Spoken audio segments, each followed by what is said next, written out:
Tell us a little bit about the diagnosis that you treat for shoulder patients. The use of the Dynasplint in both operative and non-operative cases is extremely important for me, particularly for patients with adhesive capsulitis.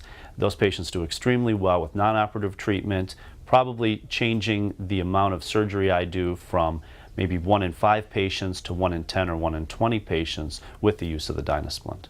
The time frame for them obtaining motion in the shoulder tends to improve tremendously compared to just physical therapy alone, so I use this all the time. But that doesn't exclude the patient that's post-op from either a rotator cuff repair, an instability repair, and these are patients that are notoriously immobilized to a certain degree for sometimes months, depending on how big the repair was. And the tendency to get stiff is always there.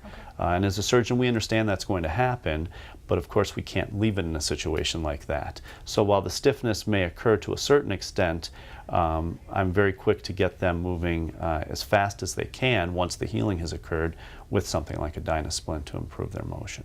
And can you talk to us a little bit about what the importance of range of motion in the shoulder is and what you look at?